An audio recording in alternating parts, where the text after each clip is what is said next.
The sun above the stadium parking lot burned like fire in the sky, but I felt cold inside, colder than winter, as I stood there watching my sister Bianca pose beside her brand new white Porsche Cayenne with a massive red bow strapped across the hood, while our mother Viola circled her snapping pictures for social media like she was directing a photo shoot, her voice all excitement and pride, and that sparkle in her eye that I had never seen when she looked at me.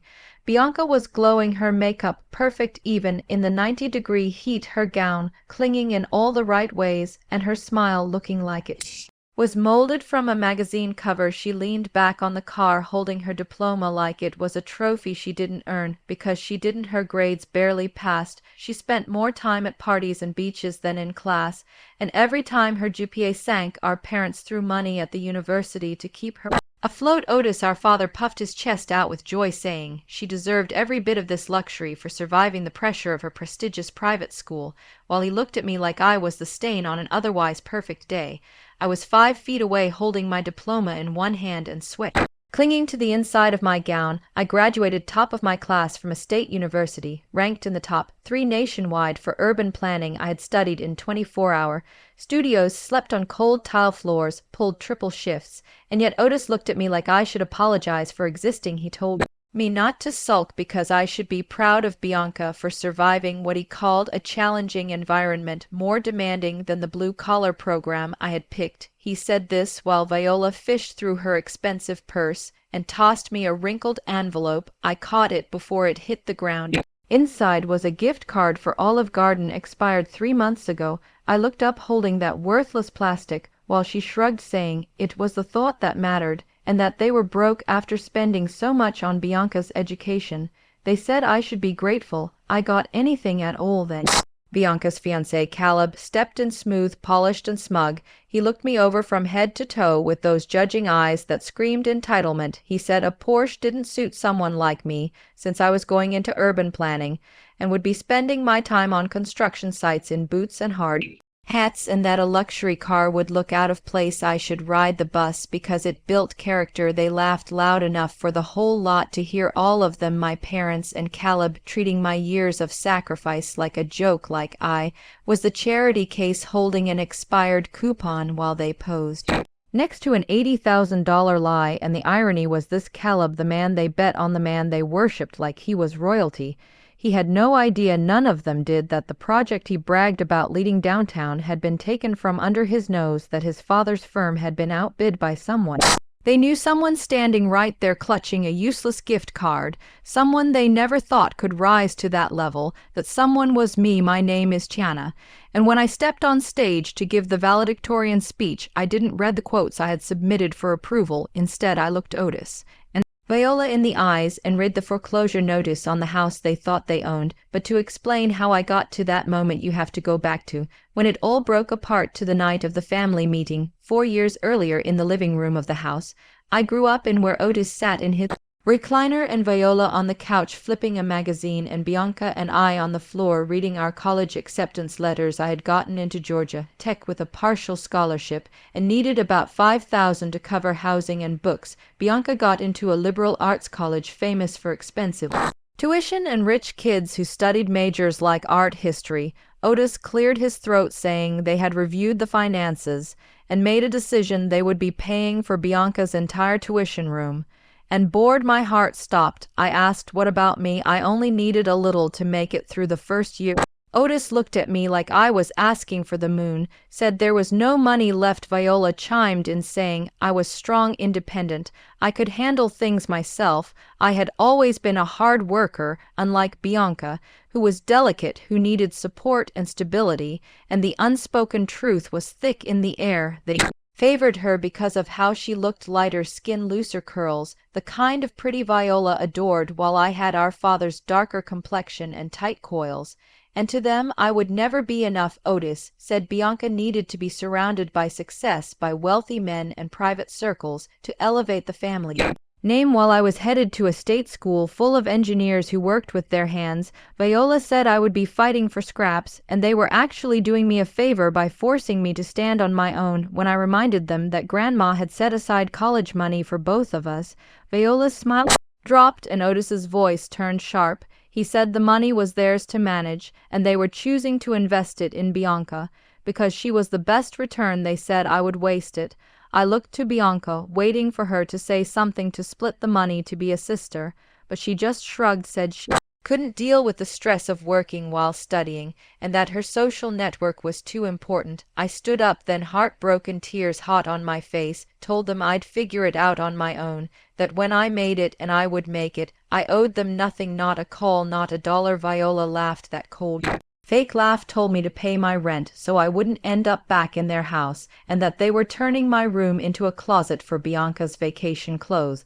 I left that night. I packed my things and moved into a moldy boarding house near campus, where I shared a room with 3 other girls who didn't even say hi. I took a second job at a diner, waited tables into the early morning, borrowed the rest through student loans, and survived on instant noodles and 4 hours of sleep, while Bianca posted pictures of champagne brunches and frat parties funded by my grandmother's money. They thought they were teaching me a lesson, but they built something else entirely. They turned me into someone who didn't need a net, who learned how to fly alone. And on the day of graduation, as I watched them give Bianca everything and hand me trash, I realized they hadn't seen me for who I had become. They still thought I was beneath them while I was standing above them, and they would feel it soon, because later that same day I would walk into the courthouse and sign the papers that made me the legal owner of the house they mortgaged for status and pride, and I would watch them crumble without ever raising my voice. This is how I did it. This is how they paid for her college, but not mine, and how they lost everything in the process. I sat on the edge of my thin plastic mattress in that overcrowded dorm room, staring at the peeling paint and flickering ceiling light, while dry ramen noodles crunched between my teeth like gravel, because the microwave down the hall was broken again, and I didn't have hot water to soften them. My dinner cost 35 cents and tasted like salt and cardboard, and all I could think about was how Viola had just spent over $2,000 on velvet curtains for Bianca's condo, so the morning sun wouldn't disturb her sleep. I knew this because the family banking app still had my login, and I had just gotten an alert showing the payment processed to a luxury drapery service. I closed the notification screen and opened another where Bianca was on live stream, twirling in a massive living room with floor-to-ceiling windows, giggling about how she was obsessed with her view, while Otis directed workers and Viola ordered them not to wrinkle the fabric of her imported Italian drapes. They were building her a nest with money that was supposed to be for both of us, while I sat in a room that smelled like mildew, surrounded by strangers who didn't bother to learn my name. I chewed another bite of dry noodles and reminded myself that every single sacrifice was worth it, because while they were building a facade of wealth, I was laying the bricks of something real, something they couldn't touch. I was starving, yes, I was exhausted, yes, but I was free of illusion, free of their fake love and their empty praise, and all I had to do was keep going. So I opened my textbook on urban economics, wiped the sweat from my brow, and dove back in, drowning out the laughter from Bianca's live stream, and the selfish pride in Viola's voice the following week, and I dragged my dirty laundry across the city on a packed bus to make it home for dinner. I hadn't seen them since the semester began, and I knew they didn't miss me. I walked in through the back door to the scent of roasted turkey and expensive perfume, and was greeted not with warmth, but with silence. The dining room was lit with soft golden lights, and every seat was taken by guests I didn't recognize until I saw him, Caleb, sitting at the head of the table like he owned the place, dressed in a tailored blazer and holding a wine glass. Bianca was practically wrapped around his shoulders, while Otis and Viola looked at him like he was second coming. Viola's face fell when she saw me. She didn't even try to hide her annoyance. She scolded me for being late, even though I had to work a double shift before catching the 4-hour ride home.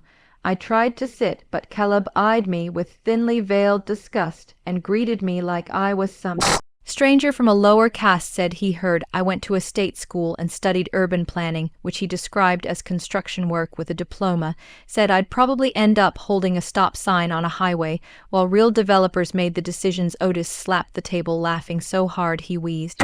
said I always did like playing in the dirt, and that they tried to make me more like Bianca, but failed miserably. I swallowed my pride, and explained that urban planning involved law, economics, and design, and that I was shaping the way cities evolved, but Caleb waved it off, said the world needed diggers too. Bianca leaned in, kissed his cheek, and told him not to tease me because I was sensitive about being broke. I clenched my fork so hard I thought it would bend, and I opened my mouth to correct him, to expose the zoning violations his father's company had racked up, but Viola cut me off, told me to put the fork down and go clean the kitchen because I stank of poverty, and she wouldn't have me ruining Caleb's appetite. She said I looked ragged, and my hands were too rough to touch her good dishes. Otis nodded, said I should make myself useful, and that Caleb would be family soon, so I needed to show respect. I looked at Caleb's smug face as he lifted his glass in mock celebration, and felt something cold settle into my chest, a sharp, cold certainty I would never forget. I stood up, walked to the kitchen, and turned on the faucet to drown out the sound of their laughter.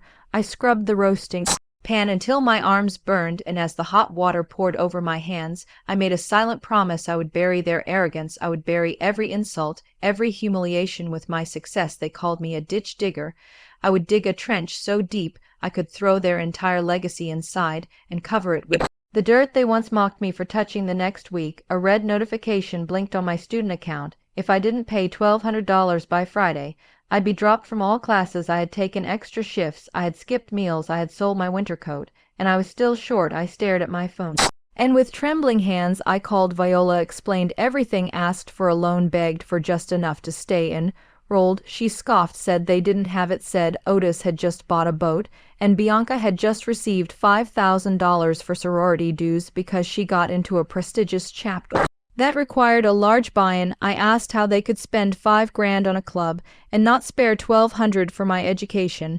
Viola said that Bianca was making valuable connections that would shape her future, while I was wasting my time with blueprints and buildings that no one cared about. She told me to work harder, maybe sleep less, and when I told her I already worked 40 hours and barely got 4 hours of sleep, she said then sleep 3 and figure it out, and hung up on me. I sat frozen in my dorm room, holding a phone that no longer connected me to anything or anyone, and I knew what I had to do. I walked down the block to the strip mall and into a place I had passed 100 times but never dared enter. BioLife Plasma Services, new donors $50 today.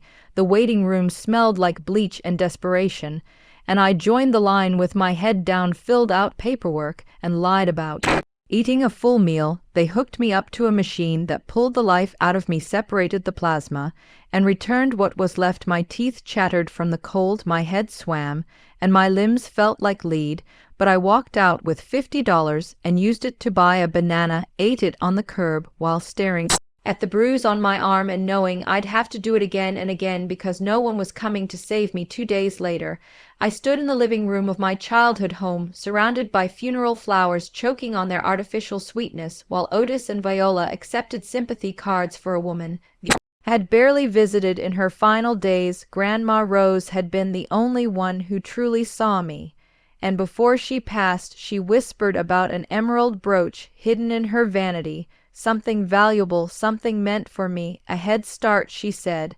And now, as the last guests left, I approached Viola and asked for it. Her face turned to stone. She exchanged a glance with Otis and told me not to worry about that old thing, said they put it in a safe deposit box for protection. I insisted.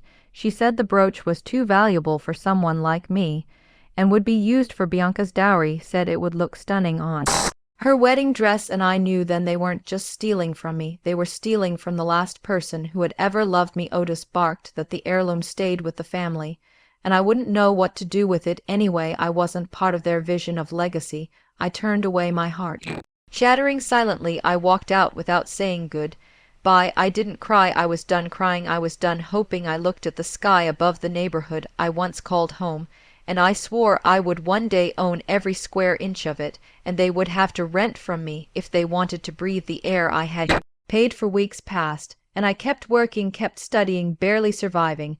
I pushed through hunger, exhaustion, heartbreak, until one night in the basement library, surrounded by blueprints for a final project, I collapsed, the cold floor met my cheek, and I couldn't move my body, screaming for rest, my mind cracking from strain. When I opened my eyes, an hour had passed. My phone buzzed, and I saw Bianca's new story. She was on a yacht in Cabo drinking champagne in a designer bikini with a caption thanking our parents for the best graduation gift ever, a trip that could have paid my rent for a year, a vacation funded by the same people who couldn't lend me a few hundred for school.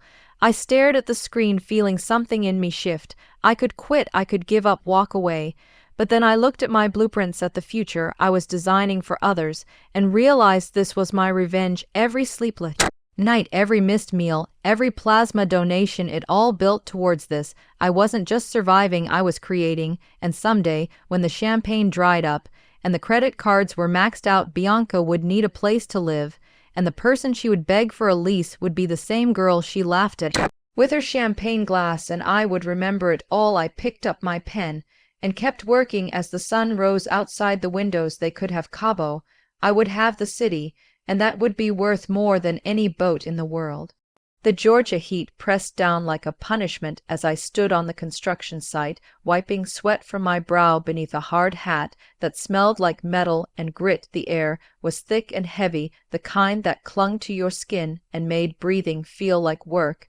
It was 95 degrees and the humidity made it worse, but I kept going. My unpaid internship at the city development office was supposed to be about learning design and planning, but all I ever did was fetch coffee, sweep up sawdust, and empty trash cans.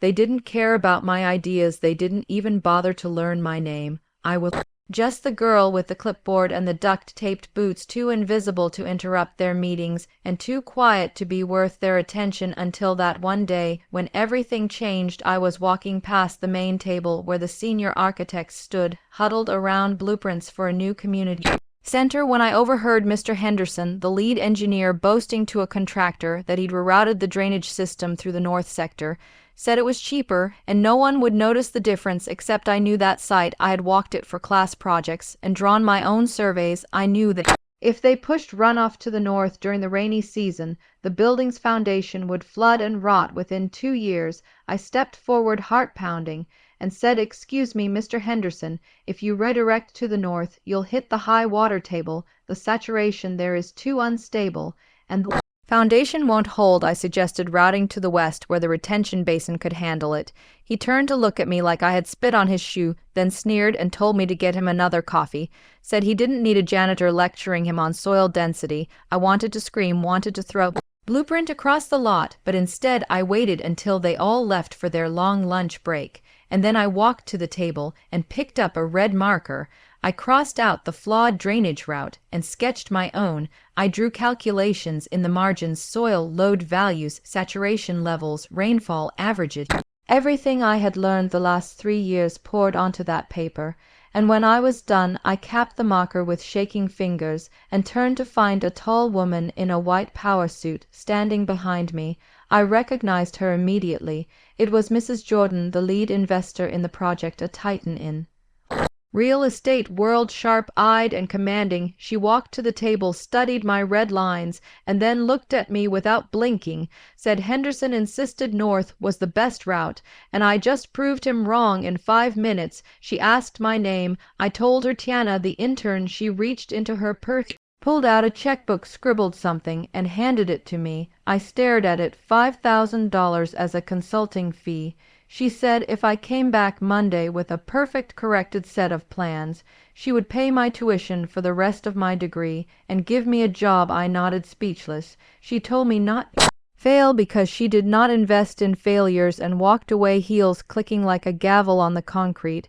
I stood there with that check in my hand, shaking not from fear, but from something else, the taste of power. The next few months were a blur of transformation. During the day, I was still the girl who sat in the back row of class taking notes and counting change for peanut butter sandwiches, but when the sun went down I became something else. I took the bus to Mrs. Jordan's office, where I changed into the one professional blazer I had bought with my first check, and stepped into her world, shadowing her through meetings, studying contracts, learning how to read people and spot lies and cut deals before they were even offered. She was ruthless, brilliant, and terrifying, But she respected my hunger, she paid me real money, and slowly I began to build a savings account, 4 digits, then 5. I lived in fear that my parents would somehow find out, so I kept pretending to be broke. I still wore the same worn jeans, and I still told them I was struggling, because I knew the moment they smelled money, they would come with their hands out. I was sitting in my dorm room one night reviewing a contract when my phone rang. It was Viola, her name lighting up the screen like a warning flare. I answered, and immediately she launched into a rant, said they were struggling, said Otis's bonus didn't come through, and that the homeowners association fee was due, asked me to send $500. I told her I couldn't, said I didn't have it, said I was barely surviving. She snapped, said I was selfish, that Bianca had sent them 50 from her allowance because she loved them, and why couldn't I be like that? Otis shouted in the background, calling me ungrateful, said Bianca needed a new dress for her sorority formal and I should help. I realized then they didn't need 500 for the HOA, they needed it so Bianca could wear silk while I ate saltines. I said no. Viola screamed, said I was dead to them, and hung up. I sat in silence and stared at the contract in front of me. If I closed this deal, I'd earn $3,000 in commission. I wasn't useless. I was just done funding people who saw me as a tool. A week later, my laptop buzzed with a video call from my parents. It was late, but I answered anyway. Otis and Viola looked tense, tired, and fake. They said they had good news, said they found a private lender willing to give me a $20,000 student loan, and all I had to do was click the link and sign the agreement. They'd already set it up, and the funds would be deposited into the family account where they'd help me manage it. I opened the email and scrolled through the terms. The interest rate was predatory, the penalties brutal, the disbursement unrestricted, which meant they could spend it however they wanted. I knew instantly what this was, a con they were sinking, and they wanted to use my credit as a life raft. I asked if this had anything to do with Bianca's new luxury tote, the one she just posted on Instagram with a thank you to her amazing parents. Viola froze, then lied, said that had nothing to do with the loan. I told her they were lying. I told them they were using me to pay off their credit card debt, and Otis exploded, said after all they sacrificed for me, I owed them. I moved my mouse to delete the email. He threatened to cut me off, remove me from their insurance and their phone plan. I clicked delete, said I'd been dead to them for years, and hung up. They wanted to drown, let them. I wasn't saving them. I was building something they couldn't see or stop. Weeks later, I drove 4 hours to the suburbs with rage burning in my chest. I had found a triplex, a foreclosed property with potential, but I needed $10,000 for closing. I had no assets, no cosigner, and no family to ask for help, except for the one thing that still had value, my grandmother's brooch. I knew they had it, and I was going to get it back. I walked into the house using my old key. Viola sat on the couch, flipping through a catalog of luxury patio furniture. She looked annoyed that I was there, and even more annoyed when I asked for the brooch again. She said that didn't have it, said they gave it to Bianca for her engagement photos. My blood turned cold. She had taken a family heirloom and handed it to a girl who thought legacy was just another accessory. My phone buzzed. Bianca had tagged me in a post. Her dog sat on a velvet cushion, wearing a pink leather collar embedded with the emeralds from the brooch glued on, stripped from their setting, and turned into a dog necklace. I stared at the screen, unable to breathe. She had destroyed the last piece of love my grandmother gave me. I looked up as Bianca came downstairs holding an iced coffee in a silk robe. She smiled, asked if I had seen the post, said the brooch was ugly anyway, and that the stones looked better on Coco. Something inside me cracked. I crossed the room and slapped her across the face so hard she dropped her drink and screamed. Otis tackled me from the side, slammed me into the wall, and dragged me across the floor, yelling that I was an animal and I was dead to them. He threw me out the front door. I landed on the concrete, bleeding hands, scraped knees, bruised pride. I looked up at the door to the house I grew up in and whispered, you took my past, but now I have nothing to lose, and that makes me dangerous. I got in my car and drove straight to Mrs. Jordan's office, walked in with my face swollen and my soul on fire. She didn't coddle me. She poured whiskey into 2 glasses, told me to sit and talk, and I told her everything, every betrayal, every lie, every insult, every theft. I told her about the brooch and the loan and the plasma and the ramen.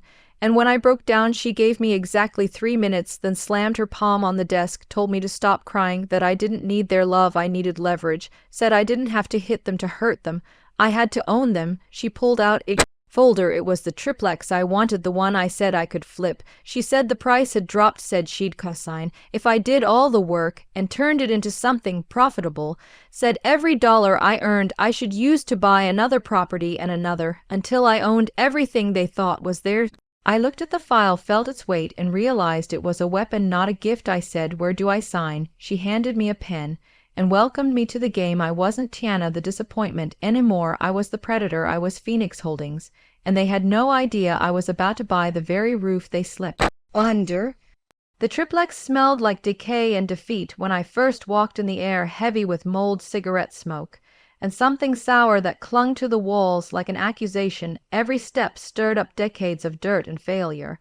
But I didn't flinch. I strapped on a respirator, rolled up my sleeves, and picked up a sledgehammer. I didn't have time to be disgusted or overwhelmed. I had 4 months and just enough money to make the place livable if I did most of the work myself, so I got to it.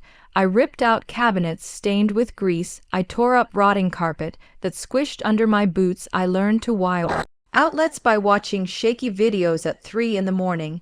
I patched drywall until my shoulders burned. I scraped grime from tiles and sanded wood floors until they glowed.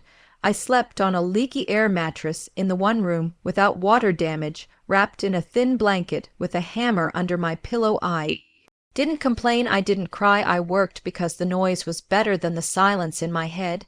And every time I felt my strength fading, I thought of Otis shoving me across the floor, or Viola handing me an expired gift card, or Bianca turning my inheritance into a dog collar, and I found another burst of energy driven by anger and memory. By the end of the 4th month, the triplex didn't look like a foreclosure anymore. It looked like a future. The walls were painted fresh, the fixtures gleamed, the rooms felt open and warm.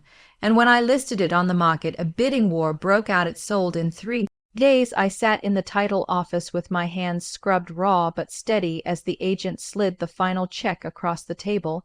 I stared at it. $50,000 in profit after expenses, 50,000 real dollars, not a loan, not a favor, not a promise. 50,000 earned by my own hands. I didn't spend a dime on celebration. I walked straight to the Secretary of State's office, filled out the paperwork, and registered my company, Phoenix Holdings, LC.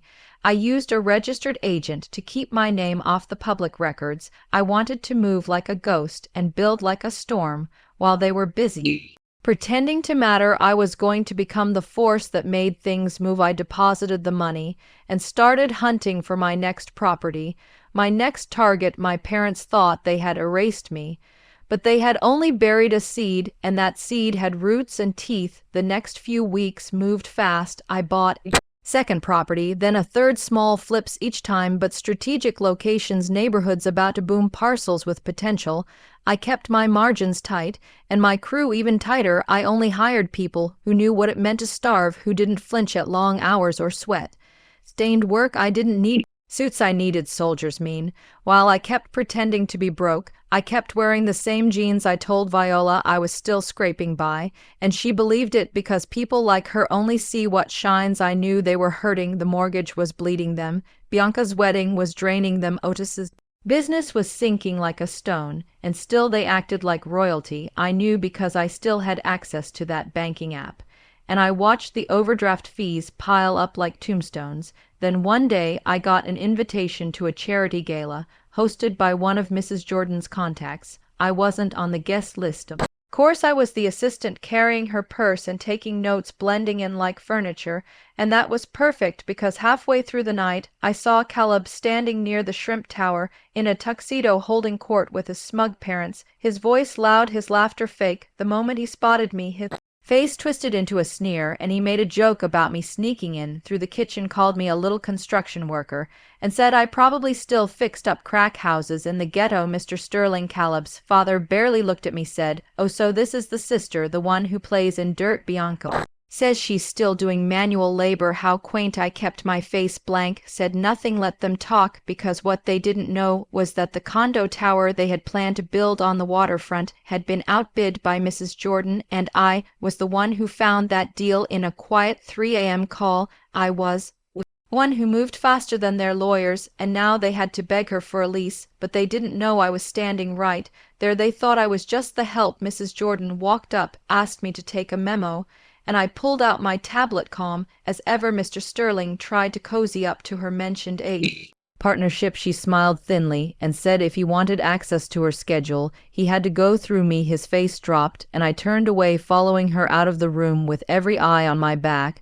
I wasn't just a gatekeeper, I was the lock, the key, and the door, and they were too arrogant to even realize it.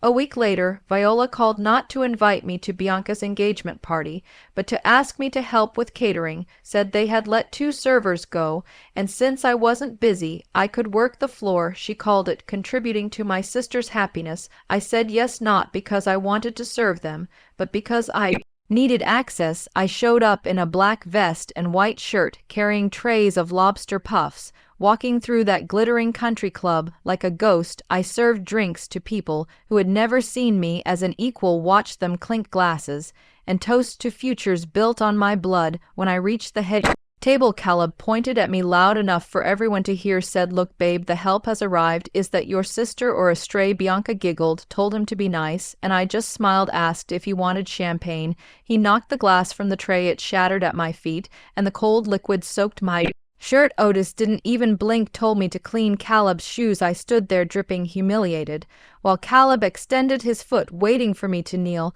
So I did. I knelt on the polished floor, grabbed a napkin, and reached up, but not just to clean. In my hand was a tiny listening device, the kind used by private investigators. I pressed it under the table near where Caleb and Otis were sitting. It stuck.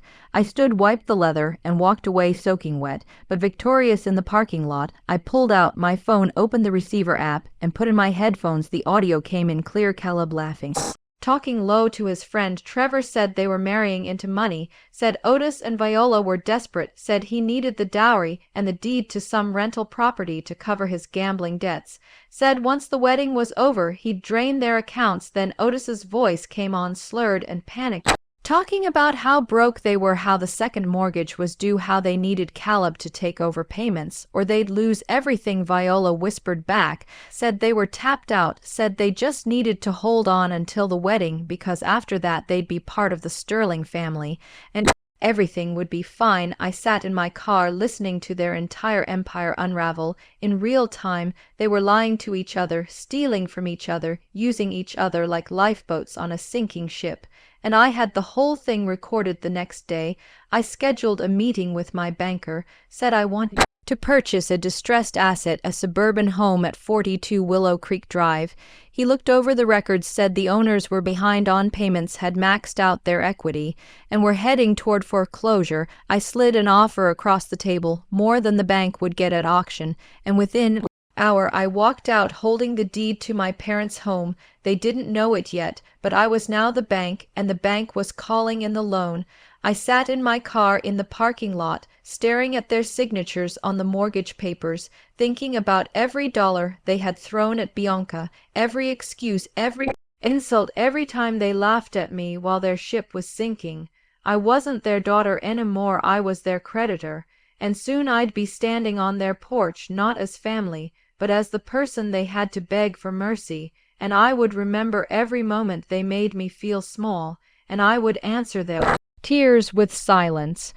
The sun was low in the sky when I pulled into the driveway of 42 Willow Creek Drive, the same driveway where I had once scraped my knees learning to ride a bike, the same front porch where Otis used to yell if I stayed out too late, the same brick steps Viola had once made me scrub with a toothbrush as punishment for spilling grape juice on the carpet. The house stood there like a wounded animal pretending to be proud, chipped paint sagging gutters, and a roof with more patches than shingles. The flower beds were full of weeds, and the grass had died in uneven streaks, leaving brown scars. Across the lawn, I sat in my car for a long moment, just watching the windows, waiting for one of them to look out and see me. But they didn't, so I stepped out, locked the door behind me, and walked up the path, slow, deliberate, like a lawyer bringing bad news. I rang the doorbell twice, then knocked. Otis opened it, wearing a stained undershirt and loose jeans, his face twisted into a tired scowl, and his breath smelled like whiskey and shame.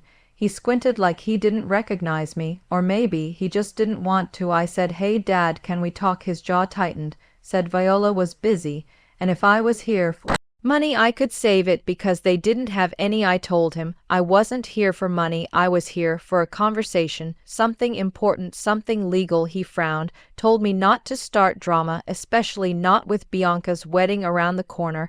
I stepped inside without asking, and the smell hit me like a wall-fried grease milled. You sweat and something rotten in the air. I had once called this home, but it felt like a ruin now. Viola came into the living room, still in her bathrobe, hair tied up with a scarf, face half done in makeup. She looked me up and down like I had dragged dirt into her castle. Said if I came to ruin her day, I better leave before she called security. I told her to sit down, and then I pulled out the manila envelope and dropped it on the coffee table.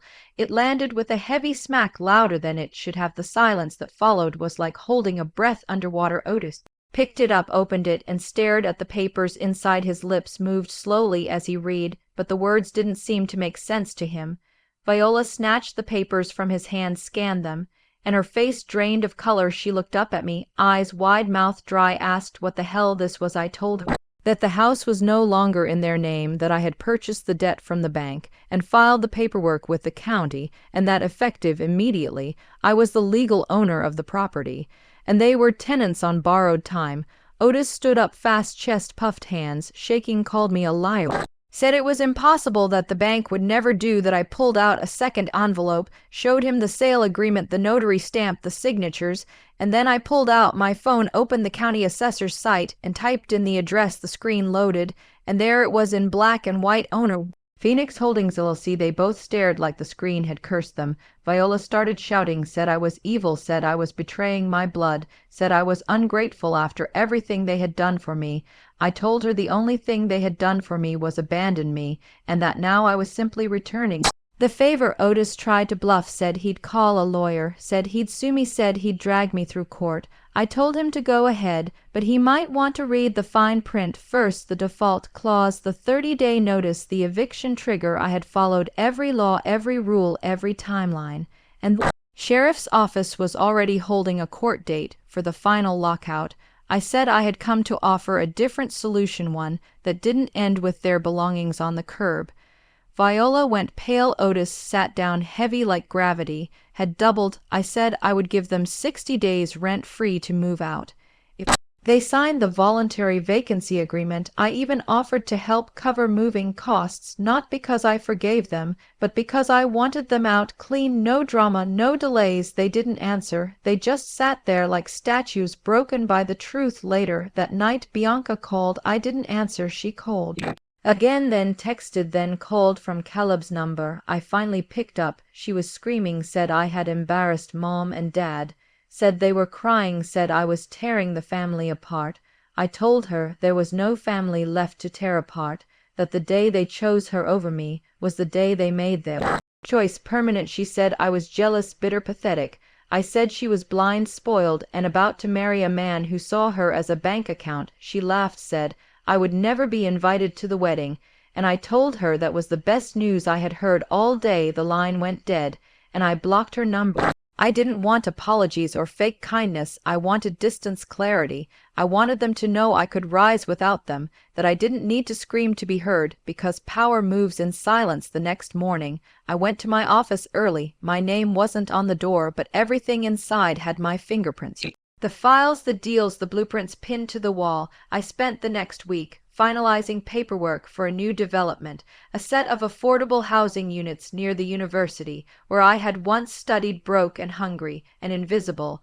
I met with city officials, pitched them the project, showed them metrics, the potential, the way it could change the neighborhood, and they approved it. Within the month, construction began, and I hired students and veterans and single mothers, people like me, people who had been told no too many times while my family held their garage sale trying to make rent. I was signing a 7-figure development contract while Bianca was posting filtered engagement photos in rented gowns. I was building something real, and then graduation came, and the moment I had waited for, the moment everything led to. I stood on stage in my gown, top of my class, valedictorian, with a crowd of thousands watching, and in the front row sat Otis and Viola looking proud, like they had earned this, like they were part of it, like they deserved to sit there in clean clothes with fake smiles, while the girl they abandoned stood in the spotlight. I held the microphone, and the world held its breath. I looked down at my parents and I read from a paper that wasn't my speech. It was a foreclosure notice for 42 Willow Creek Drive, the house they lost to the daughter they left behind. I didn't raise my voice, I didn't shed a tear. I just read every line slowly, clearly, then I folded the paper and said thank you for teaching me what survival looks like. Then I walked off stage, while the crowd erupted not for them, but for me, and their faces turned pale like ghosts swallowed by truth. The silence that followed my speech was unlike any silence I had ever known. It was not awkward or unsure, it was heavy, dense like the air before a storm. It was the kind of silence that fills your lungs with truth and makes your heart pound with release. It was the silence of power, the kind that belongs to those who no longer need to explain themselves. I walked off that stage with my head high, my steps slow and measured, like I had just buried the past and carved out my future from its bones. The applause behind me roared, but I didn't turn back, not even once. Outside the auditorium, the sun hit my face like a spotlight, but it didn't burn, it warmed. It reminded me that everything I had endured, every insult, every sleepless night, every floor I had scrubbed, every contract I had read by candlelight, had led to this moment, and I was still standing. I walked straight past the crowd, the balloons, the cameras, and the plastic smiles. I got into my car and sat still for a minute, just breathing, letting it all settle. My phone buzzed over and over, texts, missed calls, voicemails, people asking what I meant. What was that about? Why would I say something so cruel on a day of celebration? I didn't answer them. I didn't need to. People who had never asked where I slept when I was homeless didn't deserve answers. Now I drove through the city, slow, taking it all in, the buildings, the streets, the corner stores I used to pass with empty pockets. Now I was the woman who owned properties, who signed deals, moved money without noise. I pulled up to my office, the same plain building I had rented a year earlier, and unlocked the front door with a steady hand. The place smelled like fresh paint and ambition. My assistant stood up, eyes wide. Said phones were ringing off the hook. Reporters were asking for statements, and one of the developers we had beat out last quarter had offered a meeting over lunch. I told her to hold all calls for the day. I needed a few hours alone in my office. I shut the door behind me and sat down at my desk, letting the chaos swirl outside the glass walls. I opened my laptop, scrolled through my folders, and found the one labeled Payback. It had timelines, receipts, emails, audio clips, court filings, photographs, everything cataloged and color-coded. Every slight, every betrayal, every fake smile logged like evidence in a trial that only I would preside over. I had been patient, methodical, never striking before the perfect moment, and now the scales had shifted. I clicked on a folder labeled Caleb Sterling, and the screen filled with screenshots, texts, surveillance photos taken by a private investigator I had hired months earlier, the man who was supposed to marry my sister. One with the perfect teeth and empty eyes, had secrets deep one's debts, women, even a fake business that was nothing more than a shell to funnel money. I had everything, and I planned to use it not for vengeance, but for clarity. Bianca needed to see what she was walking into, and if she still chose him, that would be her cross to carry. I drafted an anonymous email, no threats, no drama, just facts, attachments with timestamps, account numbers, names, places. I scheduled it to send on the morning of the wedding, 2 hours before the ceremony. I leaned back in my chair, staring at the ceiling, letting the weight of what I had built press down and then lift off. It was almost time for the final move, the one that would seal everything and leave no room for doubt. I got up, walked to the window, and looked out across the city, the skyline sharp against the pale sky. This was mine, not because someone gave it to me, but because I took it inch by inch, breath by breath, while everyone else was sleeping or lying or laughing. I was climbing Bleeding Building, and I wasn't done yet. That night, I went home to my apartment, high above the street, where lights blinked below like stars. I poured a glass of wine, stood barefoot on the balcony, and listened to the city hum in the distance, and for the first time in years I felt peace, not because everything was perfect, but because I had become someone who could survive anything. I slept deeply, dreamlessly, and when I woke the next morning, the first thing I saw was News alert, Bianca Sterling wedding postponed, sources say family emergency. My phone buzzed again, this time it was Mrs. Jordan, her voice cool and impressed. She had seen the video from graduation, said it was bold, said it reminded her of herself when she was young, said people were calling asking who the girl was that made the room go still. She asked if I was ready to step into something bigger, said there was an opening at the next table, one that required someone ruthless and quiet, someone who knew how to build and burn at the same time. I said yes without hesitation, not because I needed her approval, but because I knew what I was capable of, and so did she. The next week, I sat in a boardroom filled with millionaires, and I wasn't nervous, I wasn't small, I was precise. I presented a redevelopment plan for a block of abandoned warehouses, and when I was done, the room was silent, not from doubt, but from calculation. They saw me not as a girl from nowhere, but as a woman who could see through walls, and I got the deal, 1.6 million for phase 1, and with that my company stepped into a new league while my family scrambled to figure out what had happened. Bianca finally called 3 days later, her voice shaky, her words tangled. She asked if I had sent the email. I told her yes, I did it because she deserved the truth, and she screamed, said I ruined her life, said Caleb left, said the money was gone, said Otis and Viola were falling apart, said everything was ashes. I told her it had always been ashes, they just painted it gold. She hung up, and I blocked her again, not out of anger, but because I didn't want that poison near my peace anymore. The following weekend, I drove past 42 Willow Creek Drive. The house was quiet, dark, the windows boarded up, a foreclosure sign on the lawn. I parked across the street, got out, and stood there for a while looking at the place that had broken me and then made me. I wasn't sad, I wasn't triumphant, I was free. I turned away and never looked back, not once, because I had nothing left to prove and everything left to build. The days after the foreclosure sign went up passed like a dream, but not the soft kind that drifts through your sleep. This dream had weight, it had a heartbeat, it had consequence. The media picked up the story, not because I had told them, but because someone else had, and soon my inbox was full of journalists, podcast hosts, and column writers asking for interviews. Most of them I ignored because I did not need to be a story, I was already a result. But there was one invitation I could not refuse. A national business magazine had named me one of the top under 30 rising real estate minds in the country, and they wanted to feature me in their upcoming issue. The meeting was set in a downtown studio with bright lights, polished floors, and a photographer who looked like he walked out of a Paris runway shoot. I wore a simple black dress, clean lines, no jewelry, just strength. The makeup artist asked if I wanted to soften my look, and I said no. I wanted to look like someone who never needed to smile to be respected. During the interview, they asked about my background, about how I started my company, where I got the seed money, how I built a network without legacy or trust fund. I told them I built it the way some people build armor, by taking every piece of pain and welding it into purpose. I told them about sleeping in my car, about working 3 jobs, about reading loan contracts by candlelight because I couldn't afford electricity. I told them about the hunger, not just the one in my stomach, the one in my chest, the one that never went away and made me move like fire through dry brush. They asked about my family. I told them I had no comment, and they understood. They always do when the story writes itself. When the photo shoot was over and I walked back to my car, I found a note tucked under the windshield wiper. It was written in shaky handwriting, and the ink was smudged by what looked like tears. It said, I miss you. I'm sorry, please meet me at the park tomorrow, Bianca.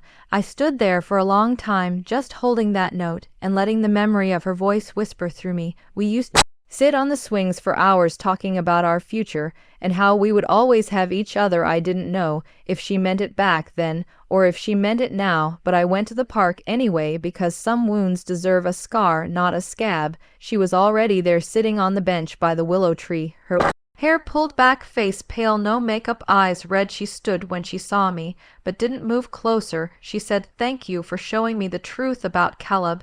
Said she didn't believe it at first. Said she confronted him, and he admitted everything. She said she hated me and loved me all at once. Said I had destroyed her wedding but saved her life. She asked why I did it, and I told her because she deserved to know the truth, because we both grew up in a house full of lies, and I refused to let her carry that into her marriage. She started crying, said she didn't know what to do now, said everything was Falling apart, I sat beside her, and for a moment we were just two girls again, not enemies, not rivals, just sisters caught in the same storm. I told her she needed to stop expecting people to rescue her, that she had to learn to fight not with fists but with facts, not with rage, but with reason. I said it was time she stood for something other than herself, and for once she listened, really listened, not to reply, but to understand. She asked if I would help her rebuild, and I told her no, not until she cleaned up her own mess. She nodded like she expected that answer and maybe even needed it. She gave me a hug before I left, and for the first time in years it felt real, not staged, not strategic, just soft and sad and honest. I walked away without looking back again, because forgiveness is not always reunion. Sometimes it's just the absence of hate. In the weeks that followed, I got busier than ever. Contract stacked, meetings booked, blueprints approved, and with every closed deal, my name carried more weight in the city. I became the woman who outmaneuvered her enemies without shouting, who played chess while others played checkers, who saw 5 moves ahead because she had lived 5 lives in one. I was invited to speak at universities, at women's conferences, at real estate summits. And every time I walked onto a stage, I thought about that day. I stood in the courtroom alone that day. I walked out of Otis's house with nothing that day. I picked myself off the concrete with scraped hands and said, not again, not ever again. One afternoon, after closing on my 4th complex, I got a call from the same lawyer who had handled the foreclosure. He said Otis and Viola had moved out 2 days before the final deadline and had left a note for me at the county office. I picked it up after work and opened it in the car. It was handwritten, folded. Once inside was a photograph from 2004, me and Bianca sitting on the porch holding popsicles, both of us laughing, eyes shut, sun on our cheeks. Behind us stood Otis, arms crossed, and Viola holding a tray of lemonade. The note just said, we didn't know how to love you, and I hope one day you find someone who does. I sat there for a long time, holding that photo, letting the memories flood back, not to forgive, but to feel. I didn't cry, but my chest ached like something was trying to push its way out. I took the photo home, taped it to the back of a cabinet door, where I wouldn't see it every day, but would remember that even broken things have shadows in the right light. A month later, the magazine hit newsstands, and my face was on the cover, not because I was a survivor, but because I was a strategist. And as I stood in the store, watching people pick it up, flip through it, stop at my article, I realized something powerful. The girl they had thrown away was now the woman they could not ignore, and I had done it without begging, without pretending, without shrinking. I walked out of the store smiling, not because I had won, but because I had finally stopped needing to.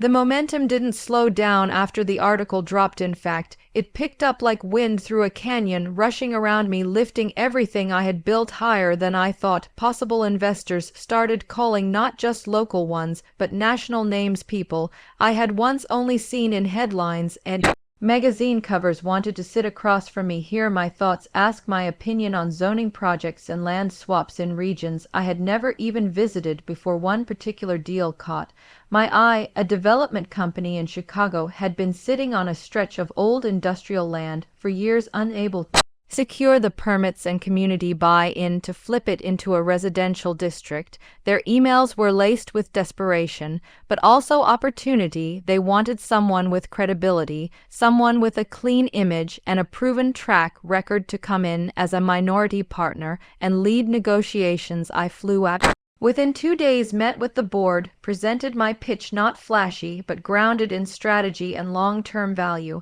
And before the week was over, the contract was in my hands, 10% equity control over the entire design phase, and first right of refusal on the next project. I walked out of that meeting with a new fire inside me, not just from the win, but because I realized how far I had come. I no longer needed to chase respect. It walked into the room before me. Back home, things continued to shift. Bianca had moved into a small apartment on the west side, took a job at a local clothing boutique, and started therapy for the first time in her life. She texted me updates from time to time, nothing dramatic, just little things like I cooked for myself today, or I got through the whole shift without crying. And while I didn't always respond, I read every message and sometimes smiled, because growth does Not always roars, sometimes it whispers. I visited her once she didn't know I was coming. I stood across the street watching her help a customer tie a scarf around their shoulders. Her movements were gentle, her smile soft, not forced like it used to be. When she saw me through the glass, her eyes widened. But she didn't run, she walked out slowly and said, "You look powerful." I told her she looked peaceful. We didn't say much more than that, and we didn't need to. Some wounds don't need words to begin healing. Meanwhile, Otis and Viola had disappeared from the city. Rumor had it they had gone south, maybe stay with some cousins or distant relatives. I didn't chase them down. I had no reason to. I had said all I needed to say and done all I needed to do. Closure isn't always a conversation. Sometimes it's silence where noise used to be. I focused entirely on my work, expanding my team, hiring fresh minds from diverse backgrounds, people who didn't look at a resume before they looked at the person. I built a culture of resilience, transparency, and accountability. Every deal we touched turned to gold, not because we were lucky, but because we were prepared. I started mentoring young women who reminded me of myself back when I had nothing but a notebook and a dream. They came from shelters, from broken homes, from underfunded schools. And I gave them more than advice. I gave them tools, access, strategy. I told them the truth that the world won't hand you anything, but if you take your pain and shape it into precision, you can carve out space where none existed before. One of them asked me once, "Do you ever get tired?" And I told her yes, all the time, but I don't let tired mean stop. I let it mean pause, breathe, then keep going, because every time I wanted to quit, I remembered the nights I slept in my car, hunger, the humiliation, the people who told me I wasn't enough, and I used that as fuel. One evening, while reviewing blueprints for a housing complex, I got a call from Mrs. Jordan. She said she was stepping down from one of her advisory boards and wanted to recommend me as her replacement. It was nonprofit focused on sustainable housing for marginalized families, the kind of work that wasn't just profitable but meaningful. I accepted. And at the first board meeting, I sat beside senators, CEO, educators, people who shaped policy, and I didn't feel out of place, not for a second. I proposed a model that combined affordable housing with skill training centers so that families weren't just given shelter, but a path to self-sufficiency. The room went quiet after I spoke, not out of dismissal, but respect. And when they approved my plan unanimously, I felt something shift, not just in the room, but in me. I had always wanted revenge, to make people pay to make them see me, but now I wanted more than that. I wanted impact, not just to burn the old system, but to build a new one, stronger and more. Just a month later, I stood at the construction site of our first hybrid complex, hard hat on, clipboard in hand, boots covered in dust, and I smiled because this was the dream, not the money, not the magazines, not the headlines, but the moment when steel met soil and something real began to rise. I was walking back to my car when I saw a familiar figure near the fence. It was Bianca. She waved, held up a thermos, said she brought coffee. I took it, and we sat on the curb, sipping in silence. The air smelled like concrete and potential. She said, "You built all this," and I said, "We built it." Every woman who was ever told to be quiet, every girl who was told she was too much, every single person who was made to feel invisible and chose instead to become undeniable. We sat there until the sun dipped low, and for the first time in forever I felt whole, not because everything was fixed, but because I had learned how to live with the cracks and still stand tall. Weeks passed, and the construction on the housing complex picked up speed. The sound of hammers, drills, and heavy boots became a rhythm I had grown used to, like the heartbeat of progress, echoing across the site. Every morning, I walked through the dust and beams, not as a visitor, but as a builder. Each time someone on site called me boss, I remembered the time I was told I would never amount to anything. And each time I signed a permit or inspected plumbing lines, I smiled quietly, knowing the girl they tried to ignore had become the woman they could not overlook. One morning, as I checked off a delivery list, my phone buzzed with a message from a university administrator. It was short and formal, asking if I would be available to speak at the graduation ceremony that year. At first, I thought it was a mistake. I even called to confirm they meant me, but they did, and it wasn't just any university. It was the same one my parents refused to pay for, the same place I walked away from without a degree. but with a fire that lit up my future I paused before answering, letting the weight of it all sink, and then I replied yes, I would be honored. When the day finally came, I stood backstage in auditorium wearing a navy blue suit, sharp, clean, and quiet, just like I liked it. My hair tied back, no jewelry, no frills, just purpose in the folds of fabric. Outside, the crowd grew restless with anticipation, students in gowns, families with balloons, professors in their ceremonial robes. It was loud, full of laughter and celebration, but my heart stayed still, calm like water before a storm. They called my name, and I walked out under the lights. The applause was loud, but I didn't hear it. Not really. What I heard was the silence from the years before, the quiet rejection, the unspoken dismissal, and then the voice inside me that had always whispered, keep going. I stood at the podium, looked out over hundreds of students, each face filled with hope, fear, uncertainty, and I told them the truth, not the glossy version, not the one with clean victories, but the one with scars. I told them that not every path is paved, not every step is lit, and sometimes the people who are supposed to love you the most will be the ones who push you into darkness, but that doesn't mean you stop. It means you learn to see in the dark. I spoke about resilience, about how failure is not the end, but the invitation to rebuild, and I told them that sometimes when a door slams, it is because you are meant to build your own house. The room was silent as I finished, and when I walked off the stage, people stood, clapped, some even cried, and I knew then that I hadn't just reclaimed my story, I had rewritten it in bold ink. After the ceremony, I stepped outside to the courtyard where families took pictures, tossed caps, hugged tightly, and then I saw them standing by a fountain not far from the crowd, Otis and Viola, both dressed in muted colors, his tie crooked, her heels sinking into the grass. They looked older, thinner, worn down by something more than age. Maybe it was regret, maybe just time. They hadn't seen me yet. And I almost walked away, but then Viola turned, and our eyes met. She froze, and then slowly walked toward me.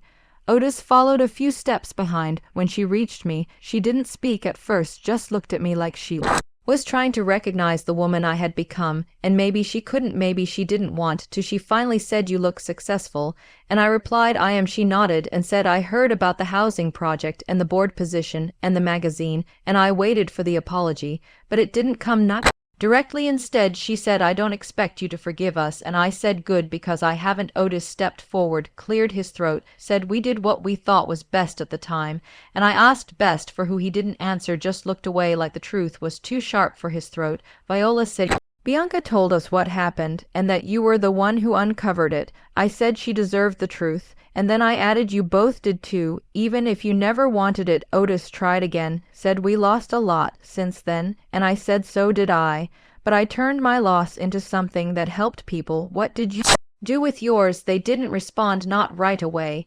And then Viola said, we're proud of you, and I said, I didn't do this for you. I turned and walked away without another word. Because closure is not about making them feel better, it is about knowing you no longer need their validation to exist. A few weeks later, I got a call from Bianca. She had applied for a position at a nonprofit connected to the housing initiative, and she wanted to use me as a reference. I said, of course, and when she asked if we could meet for lunch, I said yes. We sat at a small cafe near the river, ordered sandwiches and lemonade, and talked like sisters again, not perfectly, not like everything had been erased, but like we were finally honest. She said she was thinking about going back to school, maybe part-time, maybe just a few courses to start, and I told her to do it not because she needed a degree to be someone, but because sometimes learning is the best kind of revenge. I told her that healing is not a straight line, and she nodded like she had already begun to understand. That we hugged when we parted, and for the first time it felt like the beginning of something, not the end, not a patch, not a bandage, but a real start. That night I sat on the balcony of my condo looking out over the city, the lights blinking, the streets humming, the wind carrying the faint sound of traffic, and I let myself breathe, just breathe, no thinking, no planning, just the quiet peace that comes from knowing you survived, not just the pain, the aftermath. And I whispered, thank you to the stars, not to Otis or Viola or even Bianca, but to the version of me who refused to quit, who stood up over and over, who believed when no one else did, because that girl built this life, and I would never stop thanking her for it. The months that followed were some of the most revealing of my life, not because anything dramatic happened, but because I finally had the space and the clarity to see things as they truly were. I had built an empire, not just of steel and real estate, but of independence, of confidence, and most of all, of truth. I was no longer fueled by bitterness or revenge, or the need to prove anything to anyone. I had moved beyond that stage of life, where the pain was fresh and loud now. It was distant, quieter, still, there like an echo, but no longer defining me. I kept moving forward, expanding projects, mentoring young entrepreneurs, giving talks at schools and shelters, places where young women needed to see what was possible. I told them that power doesn't come from money or titles or applause, it comes from surviving what should have broken you, and then using that survival to lift others. I watched them take notes with eyes wide and hopeful, and I thought about how once I had sat in a folding chair too, with nothing but a pen and a dream. I got a call from a publisher asking if I would consider writing a book about my journey. I declined at first, because I didn't think the world needed another story of success wrapped in suffering, but the editor said no, we want your truth, raw, honest, even the parts that don't end neatly. And I thought about it for weeks, finally agreeing to try just one chapter, just to see where it would go. I wrote it late at night, sitting by the window with tea and silence, and I poured everything into those pages, not just the events, but the emotions, the betrayal, the shame, the loneliness, the fear. And then the quiet, fierce rise that followed. I sent it to them, and they responded with a single sentence, we need more of this. And so I kept writing, telling the story, not just for me, but for every girl who was told no, who was told she was too much or not enough. The book deal became public, and the media picked it up, and suddenly I was getting invited to television interviews, podcasts, panels, and I accepted some, declined others, not out of arrogance, but because I was careful now. With my energy, with my time, I had learned that just because everyone wants a piece of your story doesn't mean they deserve it, and I wasn't about to become a spectacle.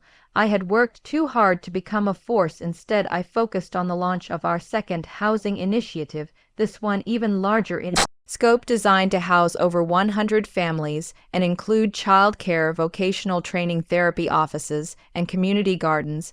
It was a village, not just a structure, and I fought tooth and nail through zoning boards, funding approvals, and logistical nightmares to make it happen.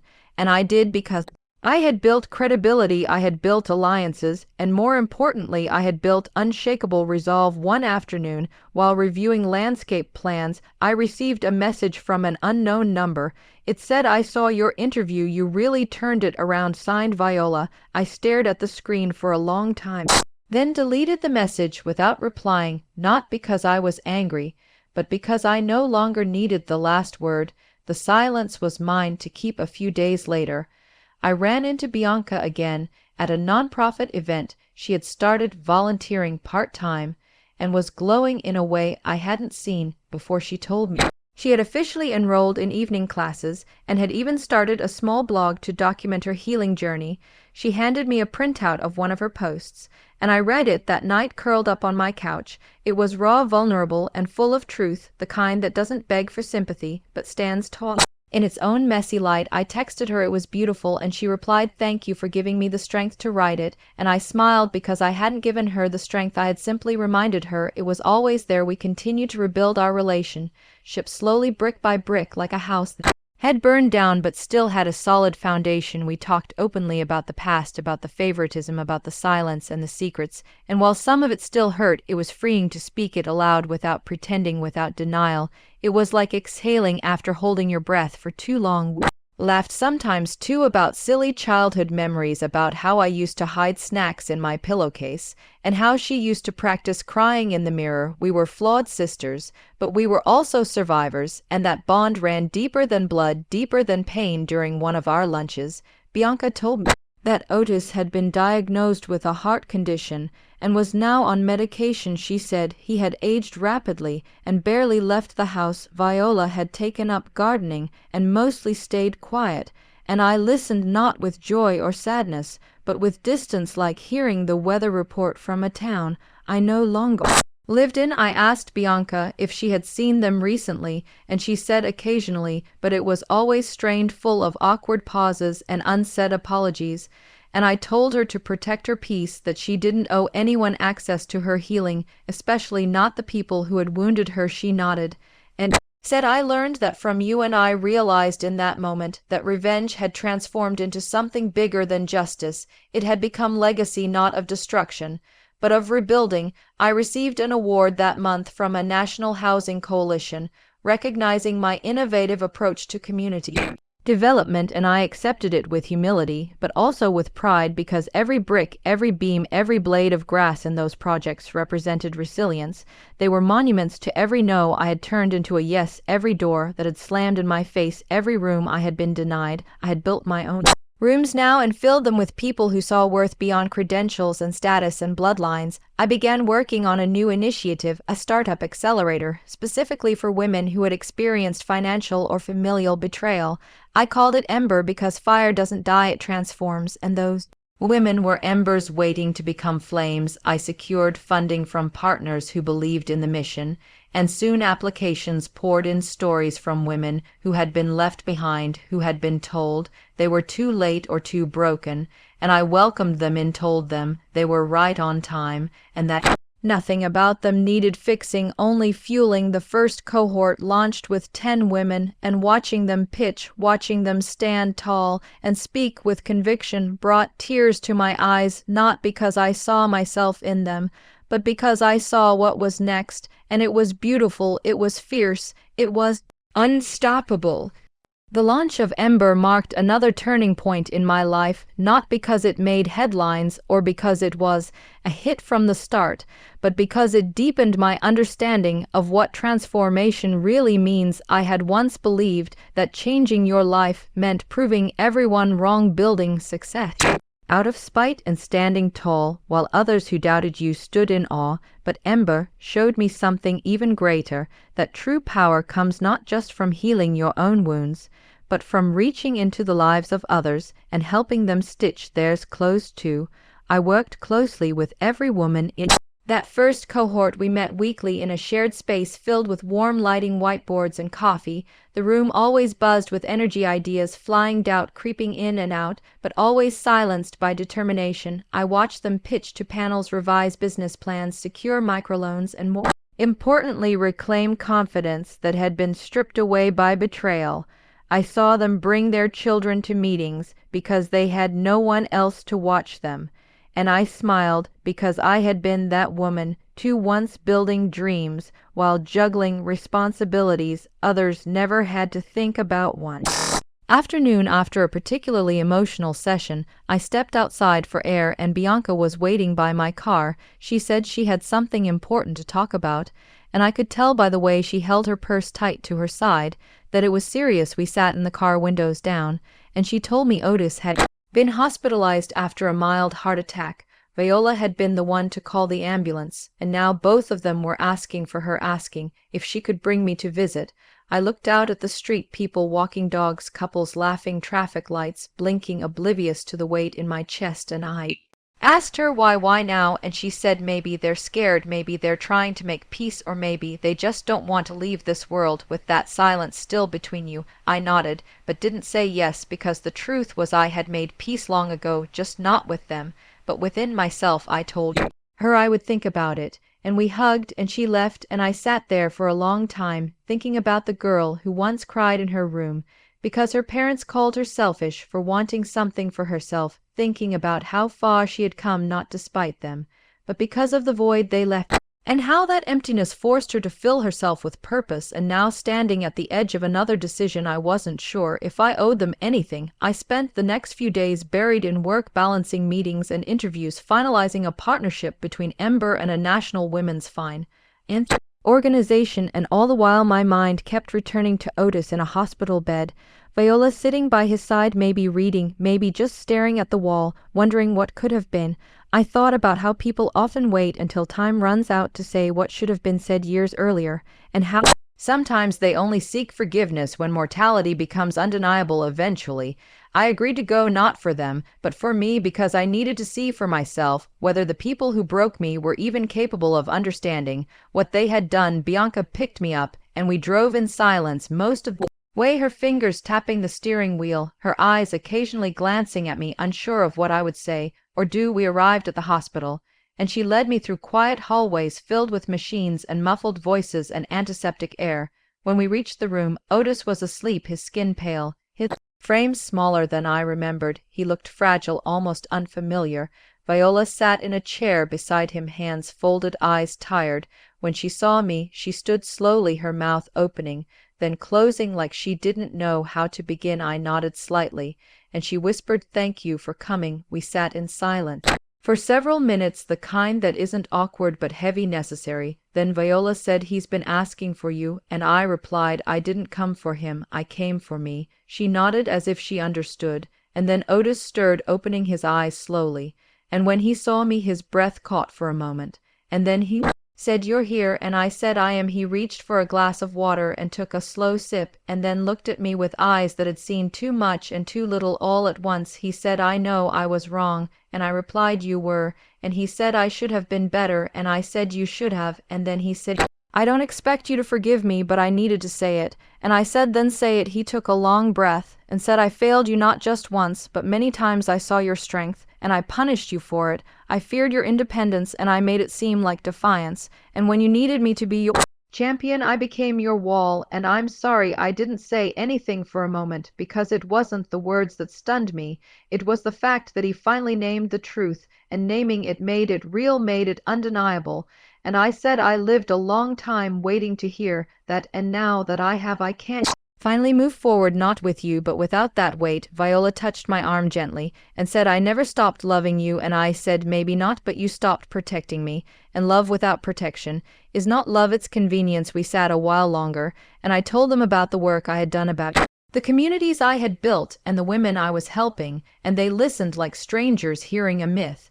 And when I stood to leave, Otis said, "I am proud of you," and I said, "I didn't do it for you," and I walked out with my head high, my spine straight, and my heart quiet, because I had gone back not to make things right, but to make sure I was free in every sense of the word. Bianca and I didn't talk much on the drive home, but when she dropped me off, she said, "You did the right thing," and I smiled because I knew I had, not because they deserved it, but because I did. The next morning, I went back to work with a clearer mind, sharper focus, and a heart unburdened by the echoes of what once was, because sometimes the final act of revenge is living a life so full, so rich, so unapologetically your own, that the people who try to dim your light have no choice but to see it blaze from afar.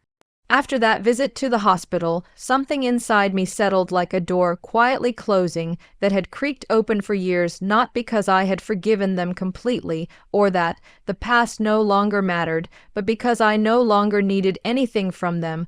I had walked into that room with clarity, and I had walked out with peace, and now I found myself more focused, more alive, and strangely more free than I had ever been before. Ember was thriving, and so was I. Our second cohort had begun, and this time we had expanded to include women from rural communities, women who had never stepped foot into a boardroom, but who carried the kind of raw experience and survival wisdom you cannot teach. I loved hearing their stories, watching their hands shake slightly as they spoke, and then grow steadier each week, their voices rising not just in pitch, but in power. I had always believed that power did not come from who speaks the loudest, but from who dares to speak first, even when afraid, and these women were living proof of that. One woman named Clarice had escaped a manipulative marriage with only a duffel bag and her daughter, and now she was pitching a food delivery app tailored to people in rural areas with limited access to traditional services, and I watched a panel of seasoned investors nod in approval, impressed not just by the idea, but by her conviction. Another woman named Rena, who had once been fired for being pregnant, had designed a co-working model with on-site childcare and even had architect sketching initial layouts for pilot locations across 3 cities. These weren't just dreams, they were blueprints, and I made sure they had every resource, mentorship, and network I could offer because I remembered what it felt like to knock on every door and have them all slam shut. I had become the builder of new doors, now ones that opened wide with no prerequisites and no judgment. Around that time, an old classmate of mine reached out. Her name was Tasha, and we hadn't spoken since our early college days back when I was still figuring out how to survive without help from home. She said she had been following my work for a while, quietly cheering from the sidelines, and that she now worked in media, and wondered if I would be open to doing a documentary-style piece about Ember, not a flashy promotional video, but a deep behind-the-scenes look at the lives we were touching, shifts we were causing, and the grit behind the smiles. I met with her team, reviewed the proposal, and after a few edits I agreed, mostly because I trusted her, and because I felt that the world needed to see the full spectrum of what transformation looked like, not just the highlight reel. Documentary team shadowed us for several months, capturing everything: the good, the hard, the tears during pitch prep, the laughs over cheap takeout, and the quiet moments where doubt crept in, and we fought it with shared stories and sisterhood. They filmed me going back to my old neighborhood, walking past the apartment building where I used to cry myself to sleep after being called selfish for wanting more. They filmed Bianca and I cooking dinner together, laughing about burnt rice, and telling stories about our childhood that now felt like someone else's life. When the final cut was ready, they held a private screening for the team and a few invited guests. The lights dimmed, the room went silent, and the story unfolded, and I found myself holding my breath at times, not because I didn't know what would happen next, but because seeing it play out on screen made it feel like I was meeting that younger version of myself again, the one with dreams bigger than her bank account and pain sharper than most understood. When the credits rolled, there was a long pause and then applause, but the sound I heard most was sniffling from women who saw themselves on that screen and realized maybe they weren't alone. The documentary aired nationally and sparked a wave of support from communities we hadn't even touched. Yet we received letters from teenagers who said they now believed in their futures, and from elderly women who said they wished something like Ember had existed when they were younger. And I cried reading each one because it reminded me why I started this in the first place, not to prove my parents wrong or make them regret their choices, but to make sure that no girl ever felt as alone as I did in those early days.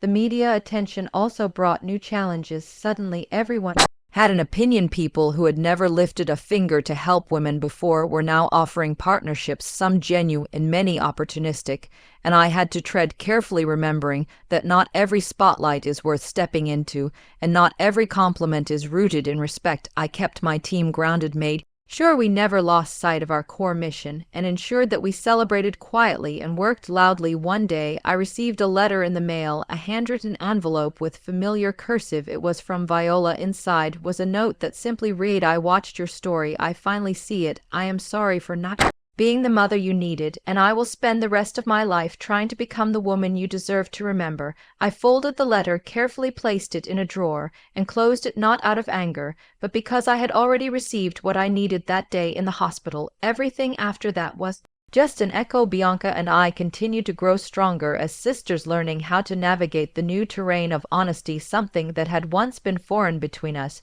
She eventually started working part-time with Ember, leading workshops on emotional boundaries and personal worth, and I watched her bloom into someone fierce and gentle all at once. It felt like redemption, not just for her, but for the story we once thought would never heal. As for Otis, he recovered slowly, began writing letters to both of us, letters that sometimes rambled, sometimes repeated themselves, but always tried to say the same thing: "I see you now, and I wish I had then." I never responded, not out of cruelty, but because I didn't need to. We were living proof that sometimes love fails, and you survive anyway, that sometimes your real family is not the one that raised you, but the one you built from scratch with nothing.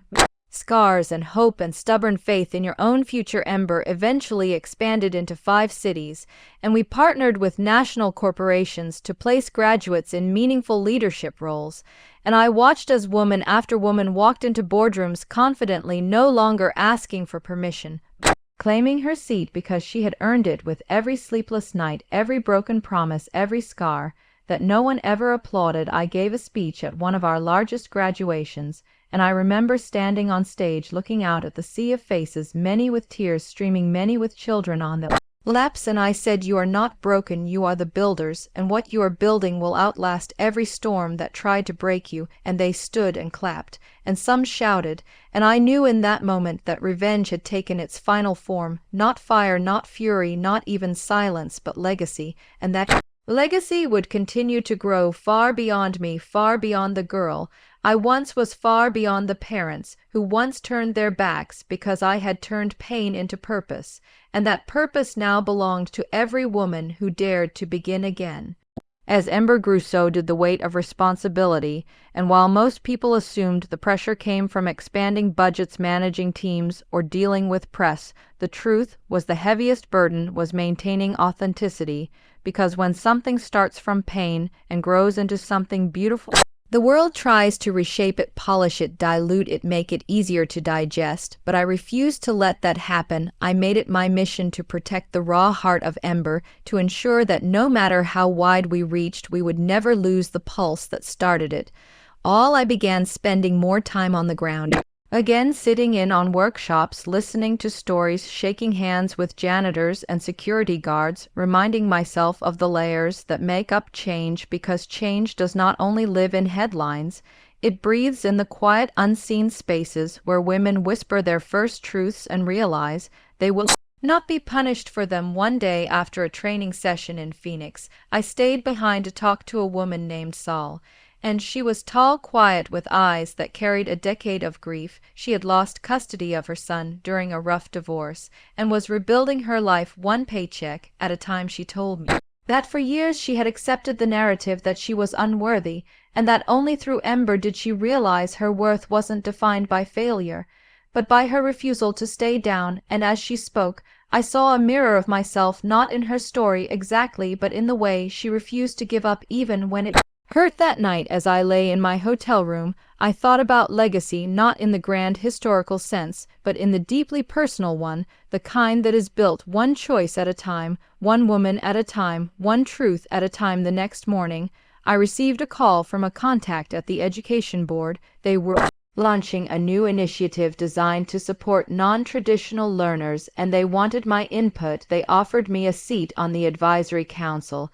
And while part of me hesitated, knowing how bureaucracy can strangle innovation, I also saw an opportunity to influence change from the inside. I accepted the offer, but with terms. I would not be a silent figurehead. I would speak boldly, even if it made others uncomfortable, and they agreed. It was the beginning of a strange new chapter, one where I walked into rooms filled with suits and titles, and spoke on behalf of girls who had never stepped foot in such places. I was often the youngest at the table, often the only woman of color, often the only person who had actually lived the consequences of the policies we debated. And while at first that made me feel small, over time it became my power, because I knew what I was fighting for, and I had the receipt to prove it. Not theoretical pain, but lived experience, and that gave my voice weight. One afternoon, after a particularly tense meeting, a woman from the board approached me privately. She was older, maybe in her 60s, hair perfectly pinned, voice measured. She said, "You remind me of my daughter." And I said, "I hope that is a compliment." And she smiled. "It is." She said, "She's tough too. Had to be. Her father didn't believe in girls going far. I raised her to believe otherwise, and she proved him wrong." I asked what she did now, and the woman said she runs her own clinic for survivors of violence, and I nodded, because I knew that kind of strength was not inherited.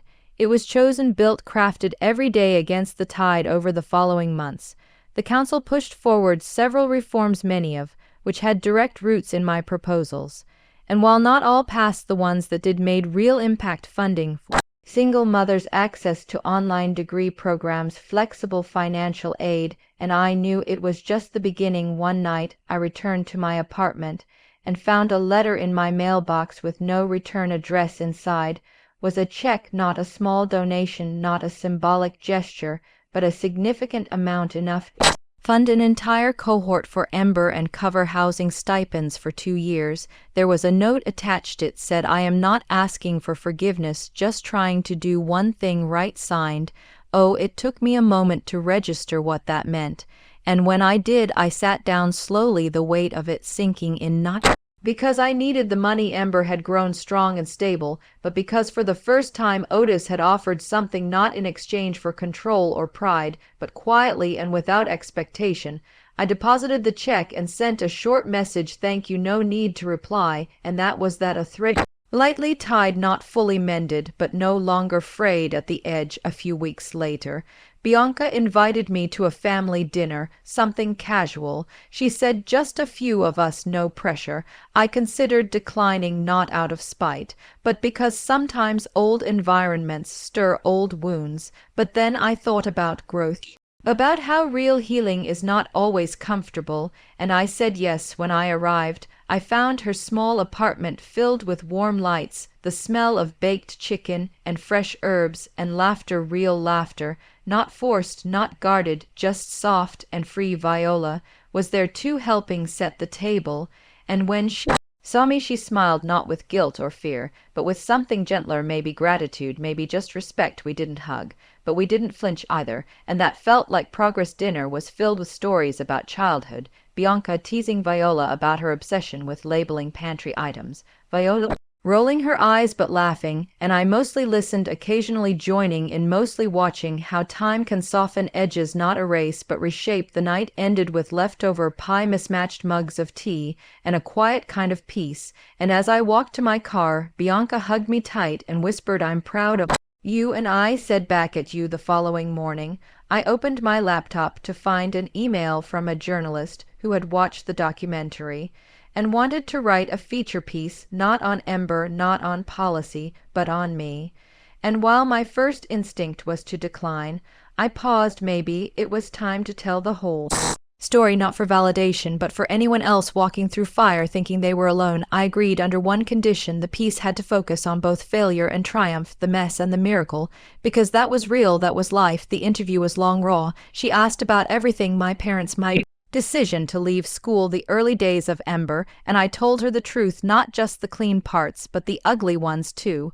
And when the article was published, it exploded across social media. The headline read, "She was told she was not worth the investment. Now she builds empires for women like her." And while it was dramatic, it carried weight. Women tagged their friends, their daughters, their students, and suddenly I was flooded with requests to speak to schools, youth groups, shelters, even corporations. And I chose carefully, saying yes to places where I felt I could make the most difference. One of those invitations came from my old university, the one that had offered me a seat at graduation, now asking if I would deliver the keynote address at an upcoming symposium on innovation and inclusion. I smiled when I read the email because I remembered standing on those same steps years ago, invisible, unseen, and now they wanted my voice to echo through their halls, not as a student, but as a leader. I said yes, and on the day of the event I wore a dark suit, my mother's bracelet, and a quiet smile as I stepped to the podium. I looked out at a crowd of students, faculty, and alumni, and I told them that your future is not written by the ones who reject you, but by the way you respond to that rejection. Your value is not a vote, and your worth is not a debate. And then I paused, letting the words sink in, because I had lived them, and every syllable carried truth. The applause that filled the university auditorium echoed far beyond the walls of that old building.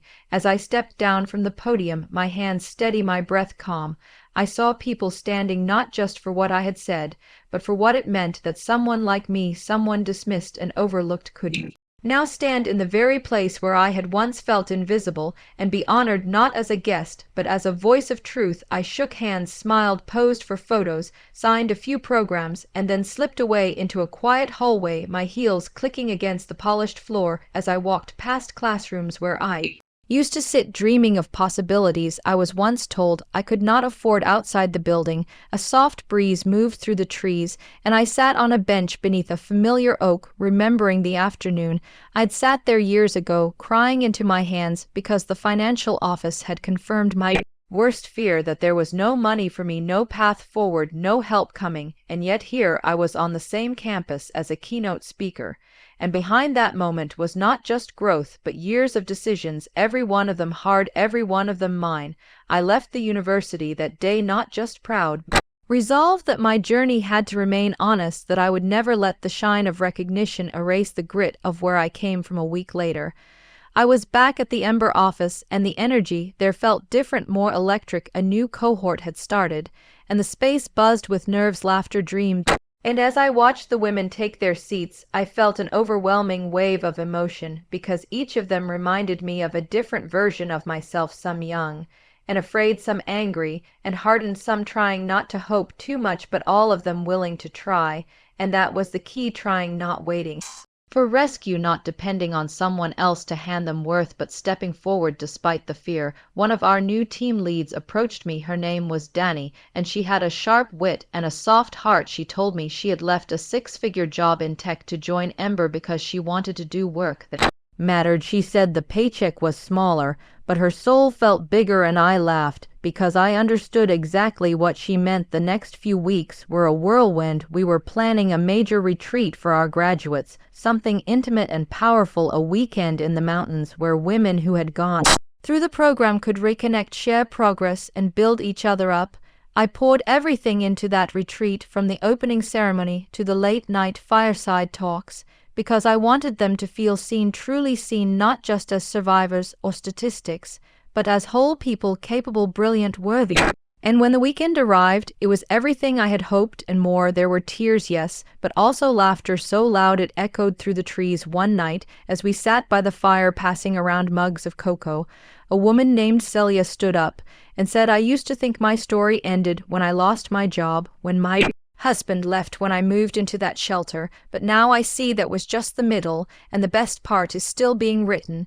And we all clapped because we knew she spoke for all of us. At the end of the retreat, as everyone packed up and loaded into vans, I stood alone for a moment at the edge of the clearing and let myself cry, not from sadness, but from the sheer weight of it all, the beauty, the pain, the responsibility, the privilege of building something that mattered. And as the last van pulled away, I made a promise to myself that no matter how big Ember got, no matter how far we reached, I would never let it become hollow. We would stay rooted in realness, in fire, in the refusal to accept a world that tells women they are not enough. That promise carried me into the next season, which brought new challenges. Ember had been nominated for a National Social Impact Award, and while the recognition was incredible, it also brought scrutiny, new eyes, new questions, and among them whispers about our past, especially mine.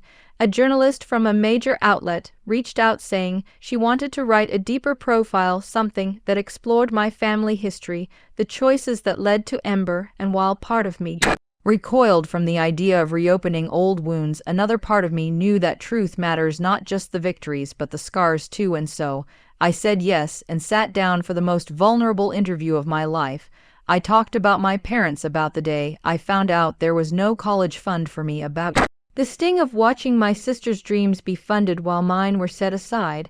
I talked about the jobs, the nights I cried alone, the doubt that nearly swallowed me, and I talked about how I turned that pain into purpose. The article went live 3 weeks later, titled "From Forgotten Daughter Firestarter," and it spread like wildfire. Women wrote to me from every state saying they had lived the same story, daughters whose dreams were deemed less worthy, sisters left behind, mothers who were finally seeing their own pasts reflected in mine.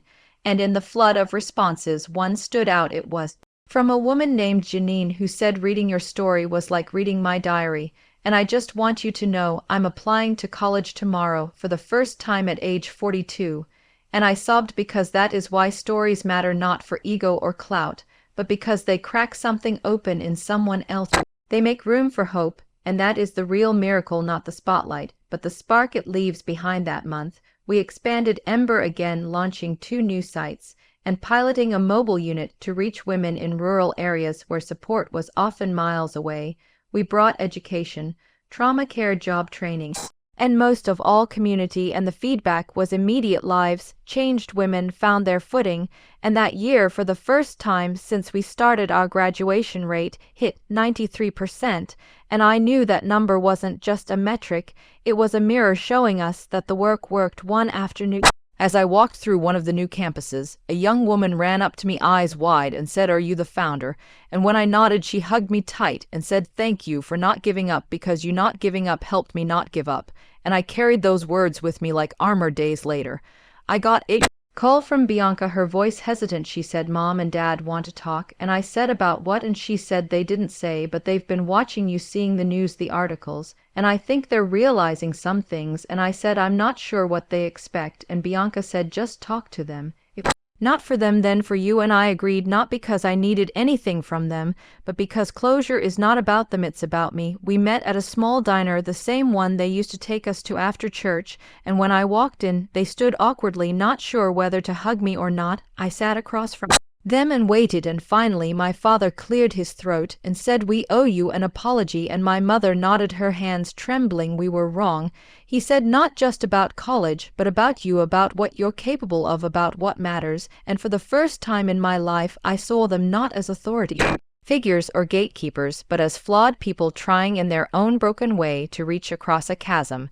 And while part of me wanted to stay silent, to let them sit in the discomfort, another part of me knew that healing is not always clean. Sometimes it is jagged and awkward, and still worth it. So I said, thank you, and we sat there in that booth sipping coffee, slowly building a new language, one that did not erase the past, but made space for something else. And when I left, I did not feel triumphant or vindicated. I felt clear, free, the weight of their choices no longer mine to carry, the future mine. Define. After that meeting at the diner, something in me finally settled, like a door that had been left open for years, had finally been closed, not slammed, not locked, just gently closed. And behind that door was all the hurt and confusion I had carried for so long, the moments of silence at the dinner table. The way they beamed at Bianca while looking past me, the way I had to piece together a future with nothing but willpower and side jobs. And now that door was shut, I did not forget, and I did not forgive easily, but I also did not want to keep bleeding from a wound that no longer needed to be open. I returned to my apartment that night and sat by the window looking out at the city where it had all begun, where I once rented a couch in a basement, where I once cried walking home in the rain because I could not afford a cab, where I once thought maybe this life was not meant for me, and now I owned that view, the skyline no longer a symbol of what I could not have, but of what I had built. Ember grew faster than I had ever imagined. Our programs expanded into 7 cities. Our mobile units became a lifeline for women who had thought they were forgotten. We were awarded grants, partnerships, community support, and more importantly, trust from those we served. And even though my name appeared in magazines, on panels, even on morning shows, I never let it define me, because none of it had ever been about me. It was about women who had been passed over, dismissed, underestimated. And what happened?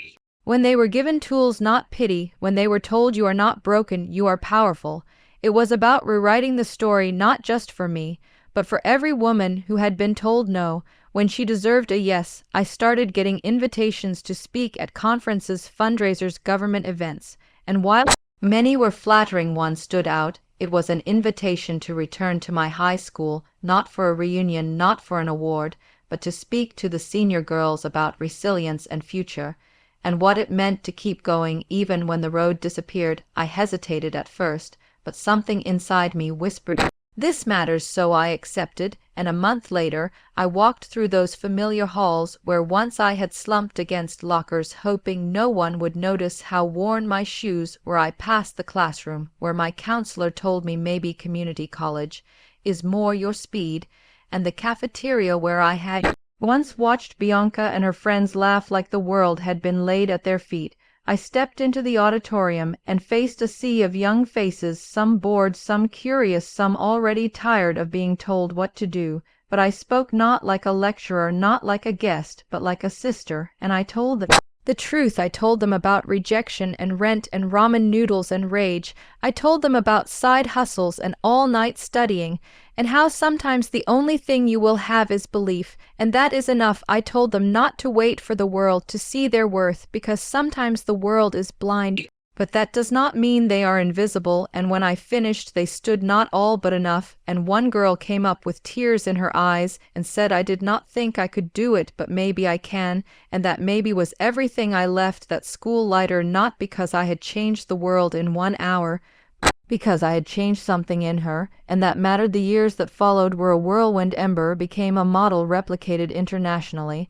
Our graduates became leaders, founders, activists, mothers who raised daughters with fire, and sons who knew how to respect it. I stepped back from the day eventually, not because I was tired, but because it was time. I wanted to write, to mentor, to build something new, something that poured back into the very people who had poured into me. I moved to a quieter city by the coast, a place with more sky than skyline, where I could walk for hours without seeing a soul, and there I began writing my story, not just for publication, but for myself. Every chapter was a reckoning, every page a release. I wrote about the couch I rented, the jobs I juggled, the moment I looked at my bank account and laughed because crying hurt too much. I wrote about the nights I almost called my parents but stopped because I knew what silence would greet me. I wrote about Ember, how it began not as a plan but as a pulse, something small that grew because I refused to let it die. And as I wrote, I realized something: the story was never about revenge or proving them wrong. It was always about proving me right, about believing in the girl no one invested in and letting her bloom anyway. The manuscript took a year to finish, and when it did, I held it in my hands and cried because it was not just a book, it was a mirror, and in it I saw every version of myself: the girl, the woman, the warrior, the survivor, the speaker, the founder, the sister, and yes, even the daughter. And one day I got a letter in the mail, no return address, just my name written in delicate cursive. I opened it, and inside was a simple note. It read, "We read your story, we did not know, we see now, and we are sorry." No signature, but I knew it was from them, and while it did not erase the past, it did add something, a dot at the end of a sentence that had once felt unfinished. I placed the letter in a box with old photos, ID badges from Ember events, handwritten notes from women I had helped, and the college rejection letter that started it all, not as a wound but as a reminder of how far I had come. And then one day, years later, I was invited to attend a university graduation, not as a guest but as an honorary recipient, a recognition of my work, of the thousands of women whose lives had been touched by Ember. And I stood on that stage in the gown and cap I had once thought I would never wear. I saw my parents in the crowd, Bianca beside them, her eyes shining, and my mother crying openly, not with shame or guilt, but with pride, and I smiled, not for them, but for me, because I had done it not with their help, but in spite of their absence, and that made it mine. And when they met me after the ceremony, my father hugged me first, tight and silent, and my mother whispered, "You were always the strong one," and I nodded because now I knew it was true. And as cameras flashed and people clapped, I let it all wash over me, not for ego but for that girl who once sat in the financial aid office staring at a zero balance with a full heart. I walked across the campus with Bianca, our arms linked, and she said, "You really changed the world," and I said, "No, we did," and we laughed because it was true. She had been my only ally then, and now we were both whole. And that night we had dinner by the sea, a quiet meal full of stories and memories and laughter. And when I looked at the waves rolling in, I felt peace, real deep, unshakable peace, because I had lived through the storm and come out not just alive but ablaze. And somewhere inside I knew this was just the beginning, not of a career but of a legacy, a fire passed from hand to hand, voice to voice, girl to girl. And in that flame was everything: love, rage, faith, and freedom, and it would burn long after I was gone. This story is not just about revenge, it is about truth, pain, and rising stronger than before. If this hit your heart, then you know what to do. Like the video, drop your thoughts in the comments, and subscribe for more real stories that burn like fire. Until next time, stay sharp, stay loud, stay rebel.